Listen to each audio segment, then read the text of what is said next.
de los cañonazos de 10,000 pesos que no se dieron en su totalidad. Manuel Ávila Camacho estaba atrapado entre la guerra. Por una parte, los gobernadores rebeldes a los que podrían sumarse comerciantes y empresarios, y por el otro, los deseos desbocados de su hermano. Los problemas le cayeron en tumulto. Parecía una barbaridad atribuirle además un crimen de Estado, por lo que recurrir al diplomático Isidro Fabela no era un capricho, ni la gobernatura un regalo de amistad. Al llegar Isidro Fabela al Estado de México, nadie se atrevió a dar un carácter conspirativo al asesinato de Zárate Albarrán. Nadie cuestionó al nuevo gobernador, puesto que su imagen permanecía inmaculada. A unas horas del crimen, el presidente había enviado a otro revolucionario prestigioso, el médico cirujano Gustavo Vaz Prada, para intentar salvar la vida del gobernador Zárate Albarrán. Tanto el doctor Gustavo Vaz Prada como Isidro Fabela Alfaro fueron institucionales y temerosos de que cualquier asomo de inestabilidad interna afectara la posición de México ante la inminente declaración de guerra a las potencias del eje. Es cierto que nunca se llevaron entre ellos bien, porque eran de bandos contrarios. Isidro Fabela era carrancista, mientras que el doctor Gustavo Vaz Prada, zapatista. Sin embargo, ante la situación, callarían, apostarían por la paz y harían a un lado escrúpulos y expondrían su prestigio por el bien de la nación. El presidente los buscó a ambos, porque tenían credibilidad, en contraste con la imagen de bohemio, borracho y pendenciero que le crearon al gobernador Zárate Albarrán, quien hasta ese entonces era el único de los gobernantes mexiquenses sin grado militar ni título. La intervención de esas poderosas figuras convencería a los mansos políticos mexiquenses de que el homicidio se había derivado de un pleito de borrachos. Y así, por imposición, el 16 de marzo de 1942, a los 60 años de edad, Isidro Fabela Alfaro llegó a la gubernatura del Estado de México. Arropado por el poder presidencial, manifestado de vez en cuando con la aparición en Toluca de Fernando Casas Alemán, subsecretario de Gobernación, a las sesiones de la Cámara de Diputados. Nadie se atrevería a hacer notar las violaciones a las leyes locales. Y empieza aquí a integrar su grupo de aliados y que crearía, y sin saber conformarían, poco a poco, el famoso grupo Atlacomulco. Así, a su familiar Alfredo del Mazo Vélez, aquí vamos a encontrar al primer Alfredo del Mazo, lo designó como tesorero general, el encargado del dinero, muy importante, ya veremos por qué. En la Secretaría de Gobierno impuso a Arturo García Torres, su viejo amigo y socio, en un bufet jurídico.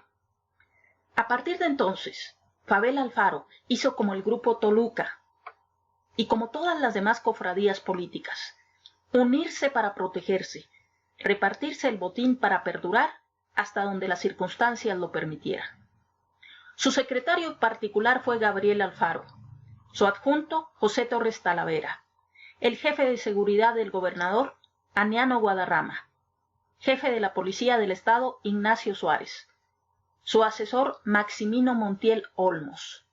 Y para legitimarse también, no solo bastaba el apoyo del presidente de la República, sino el de la Iglesia Católica, a través del obispo auxiliar de México, el atlacomulquense Maximino Ruiz y Flores.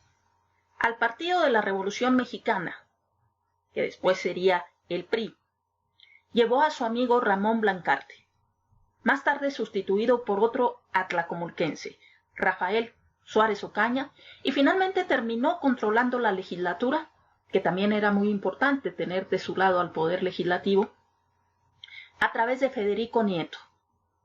¿Les suena el apellido Nieto? ¿Recuerdan al anterior presidente de la nación, Enrique Peña Nieto? Bueno, pues este Federico Nieto fue pariente de Enrique Peña Nieto. Pero volviendo a Alfredo del Mazo Vélez, el flamante recién nombrado tesorero general, antes de administrar el dinero mexiquense, se había desempeñado como jefe de almacenes en la Comisión Nacional de Irrigación, encomienda de la que fue cesado a finales de 1940, por algo sería. Y a partir de esa fecha se encontraba a la caza de una nueva oportunidad, siendo que cuando Fabela Alfaro lo rescata tenía más de un año desempleado. Simple y llanamente en el gobierno de los Ávila Camacho no tenía cabida, por lo que se había visto obligado a regresar a su antiguo oficio de chofer del servicio público. Algunos comentan que Alfredo del Mazo Vélez le había hecho un favor en su momento a Isidro Fabela. Durante una tormenta, en una crecida del río Lerma, lo llevó en hombros para que pudiera cruzar el tormentoso e incontrolable río. Pero ¿por qué se colocó ahí en ese puesto el encargado del dinero a Alfredo del Mazo Vélez? Porque desde la tesorería mexiquense iban a salir cañonazos de 10,000 pesos para los diputados locales y de 3,000 a cada uno de los 119 alcaldes, a fin de que se aceptara a Fabela como gobernador interino y se aprobara una reforma exprés a la Constitución que hiciera que Isidro Fabela pudiera juramentar el cargo como gobernador sustituto. Concluido el año de 1942 con las acusaciones de corrupción, la compra de diputados y pendiente una parte del pago del soborno, porque las arcas públicas estaban vacías, concluyó el año de 1942 bajo acusaciones de corrupción, la compra de diputados y pendiente una parte del pago del soborno. Esto porque las arcas públicas estaban vacías. Así 1943 se convirtió en una pesadilla para Fabela Alfaro, confiado en la irreversible reforma constitucional y porque aparentemente se había, entre comillas, enfriado el asunto de los cañonazos. Así que sentado en su silla de Palacio de Gobierno, Fabela Alfaro empezó a elaborar sus primeras listas para la renovación del Congreso local, además de las diputaciones federales y los escaños en el Senado, dejando fuera a legisladores que recibieron dinero y esperaban el otro 50% del pago, puesto que habían servido y callado. Así empezaron a presionar los diputados Jiménez, Choperena, Vera, Sánchez, Reyes, Velázquez y Bautista, porque querían hacer efectivo el cobro de favores y reclamar la palabra de Fabela, que ya para ese entonces estaba bastante desprestigiada. Ante la situación y la presión, Fabela elaboró una iniciativa para quitar el fuero a 6 legisladores e hizo la que fue considerada su mejor jugada. Removió de la Secretaría General de Gobierno a su amigo Arturo García Torres e impuso a su sobrino Alfredo del Mazo Vélez. Hizo pues uno de los famosos enroques que caracterizaría a los gobernantes del PRI. Alfredo del Mazo Vélez ya le había servido como tesorero general para sobornar y pagar esos sobornos a los diputados. Ahora lo necesitaba en la Secretaría General de Gobierno. ¿Para qué? Nada más y nada menos que para emplear a los alebrestados diputados.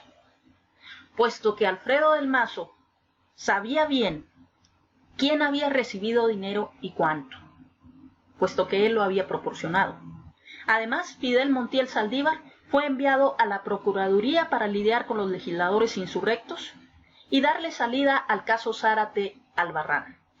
A la tesorería llegó Alberto Vélez Martínez, primo hermano de Del Mazo y hermano del que en un futuro sería el primer obispo de Toluca, Arturo Vélez Martínez, para seguir manteniendo el apoyo de la religión católica. Se rumoró, y nadie supo de dónde salió, el aviso filtrado sobre un posible juicio político a Fabela, aunque todo apuntaba a una traición de Gregorio Velázquez Sánchez, hermano de Fidel Velázquez. ¿Recuerdan? El famoso líder de la CTM. También por ahí se rumoraba que otro que alentaba ese rumor era Bartolomé Bautista, a quien le prometieron hacerlo alcalde ese mismo 1943. Con la amarga experiencia de los primeros sobornos, ahora no hubo filtraciones sobre los arreglos que encabezó Del Mazo. Pero más tarde Fidel Velázquez se hizo su gran compadre, y en la década de 1980 llevó a su ahijado, Alfredo del Mazo González, es decir, el hijo de este primer Alfredo del Mazo, a la gubernatura del Estado de México contra los deseos de Carlos Jan González y pese a los férreos cuestionamientos del gobernador Jorge Jiménez Cantú. Pero el escándalo salió a la luz. Se hablaba de los centres favelistas, sobornos, complicidad y corrupción de legisladores locales. Estos rumores acerca de la compraventa de conciencias en la legislatura hicieron que el lunes 14 de junio de 1943 la Federación Socialista pagara la publicación de un desplegado de media plana en la página 13 de El Universal. Ahí se mencionaba la situación política que prevalece en la mencionada entidad desde que ocurrió la muerte del gobernador Alfredo Zárate Albarrán es anticonstitucional, porque se debió nombrar para suplir la falta de gobernador constitucional un gobernador interino electo de entre los miembros de la Cámara de Diputados local, y que fuera además de diputado local, ciudadano del Estado de México y vecino de él con una vecindad de 5 años anteriores a la fecha de la elección. Y sin embargo, a pesar de esto, se nombró como gobernador interino al señor Isidro Fabela Alfaro. Este desplegado lo firmaban los diputados federales Ignacio Gómez, Porfirio Ramírez, Juan N. García, José Hernández Mota y Antonio Mancilla.